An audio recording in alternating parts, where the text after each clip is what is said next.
Now we will look at the rest of the minutes and see how he proceeds with that argument. Okay. If we go back to the same lines, Macaulay also does one more thing, what I was talking about.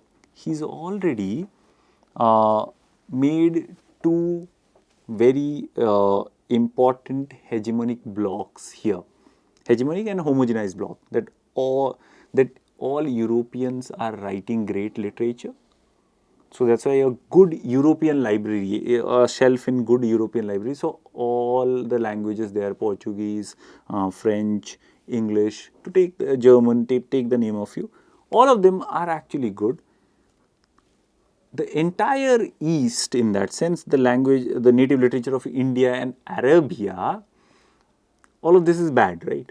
So we have two homogenized blocks that are constituted. One is superior, one is inferior. A classic Orientalist move, as Said will remind us. So thereby, he is obviously situating the English or the British presence in India and intervention in India within this larger superiority of the Europeans. He's not only relying on, and then if you look at the examples that come after this, he will constantly refer to the Greeks. He will constantly refer to other European languages and works and events to justify his actions here. Which is very interesting when we look at this entire rhetorical exercise, right? He's at no point, he's only solely talking about English or the British. He's talking about Europe. He's talking about the superiority of Europe vis-a-vis the inferiority of India. And because of that, from there he deduces that Europe is equal to English and India is equal to Sanskrit. So therefore, this kind of a equation works. So he goes on to then deduce this, that we have to educate people who cannot be at present be educated by means of their mother tongue. We must teach them some foreign language. The claims of our own language it is hardly necessary to recapitulate. As I said, Europe is equal to English, right? He has not told us why English is great, but he says we must teach them some foreign language. The claims of our own language is hardly necessary to recapitulate. That foreign language can be ours only, because our language is already great, because Europe is great. So Europe is equal to English in that sense also. It stands preeminent among the languages of the West. It abounds in the works of imagination, not inferior to the noblest Greece that has bequeathed to us. How English is great? Because we are the direct descendants of the Greeks. And that's also again another 19th century invention, as many of literary historians and historians will tell you, that this entire retrospective glance of claiming descendancy or legacy of the Greeks is a 19th century phenomena, whereby Europe as a whole can be thought of as together, and it's a very imperial need that is there, whereby the British will think of themselves as successors to the great empires of the past, which is the Greek and the Roman empires. And thereby he will go on to justify that, like, English is the language because it is spoken by the British, who are the successors to the wealth and knowledge of Greeks, And also, moreover, he says in India, English is the language spoken by the ruling class. It's spoken by the higher class of natives and the seats of government. It's likely to become the language of commerce throughout the seas of East. It is the language of two great European communities which are rising, one in the south of Africa, other in Australia, communities which are in every year becoming more and more important and more connected with our Indian empire. Again, something that comes up here is the idea of utility. Again, that like this is the language of commerce, this is the language that is there, so we need to use this language. Therefore, English tongue is that which will be most useful to our native subjects. So, therefore, we need to impart education to Indians, the glorious education that makes Europe superior, in English itself. So, he says, again he draws on that Greco-Roman ancestry, and he says what Greek and Latin were to the contemporaries of More and Ascham, our tongue is to the people of India. The literature of England is now more valuable than that of classical antiquity. I doubt whether the Sanskrit literature be as valuable as our Anglos, as our Saxon and Norman progenitors. So he's already established this, that like European languages are much more superior, and therefore Saxons and Norman progenitors also have better literature than Sanskrit itself. So that establishes what we have done and we should be doing in India by teaching them English. He says the language of Western Europe, civilized Russia, I cannot doubt that they will do the same for Hindus what they have done for the Tatars. One very puzzling thing here is all the examples that he gives, those examples, none of the countries go on to learn English in that sense, or the medium of instruction becomes English in that sense. The examples that he offers, the modernity intervention or the civilizing mission takes place in their own languages. It's not taking place in English itself. In case of Russia also in that way, the civilizing mission does not take place in English per se. So therefore, again as I said, it's a rhetorical exercise, it's not an exercise in factuality. The arguments don't sit together. Whenever he finds himself in a tight corner like that, he will mention the usefulness of it, and that's what he also does here. This is proved by the fact that we are forced to pay our Arabic and Sanskrit, while those who learn English are willing to pay us. That if you look at the monetary benefit of it, we are losing money while paying our Arabic and Sanskrit students, while English learners are ready to pay us. So that's why all of these benefits, the utilitarian benefits, tell us that it should be English that should be taught. So, and again he would go on to so, and then he will refer to that the natives are also asking for such kind of an education. So, they are demanding education in, he mentions a petition here. He talks about, I've been used to seeing petitions to the government for compensation, all those petitions are unreasonable and everything. And then he will go on to discuss that there have been others who are asking that we should teach them modern education. He goes on to reveal that what will be the benefits of this if we teach English to the learned, to the natives in India. Assuredly, and he talks about the colonial mission here, assuredly it is the duty of the British government in India not to only be tolerant or neutral on religious questions, but to encourage the study of a literature admittedly of some small intrinsic value only because that literature inculcated the most serious errors on some important subjects hardly reconcilable with reason. He is talking about Sanskrit itself, that why should government fund something that is giving erroneous education.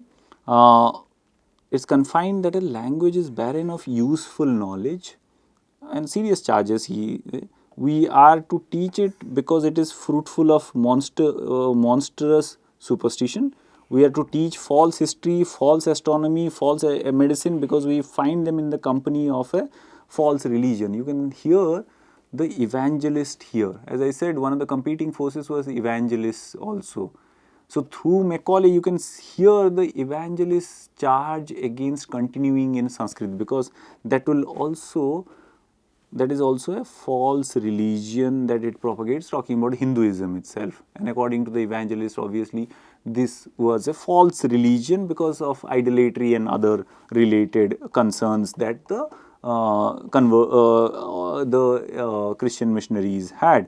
So that's why, if we as a government, we are supposed to enlighten the people, aren't we supposed to not teach a subject which provide them false history, false astronomy, false medicine and false religion itself? So that's why what we are supposed to do then is that we are supposed to inculcate a modern education system which will be beneficial for the local native population. And he says that I've seen many of these many of the learned natives, they have no difficulty in acquiring the knowledge of English. So thereby it will not be a problem for them to learn this language, and that would give us the ultimate triumph. Because remember the first lectures where we were talking about through Gauri Vishwanathan, that the reason post Cornwallis, the devolution of power from the white man to the Indian people in the bureaucracy who need to be loyal. He says through English education, it will be possible for us to educate a body of people.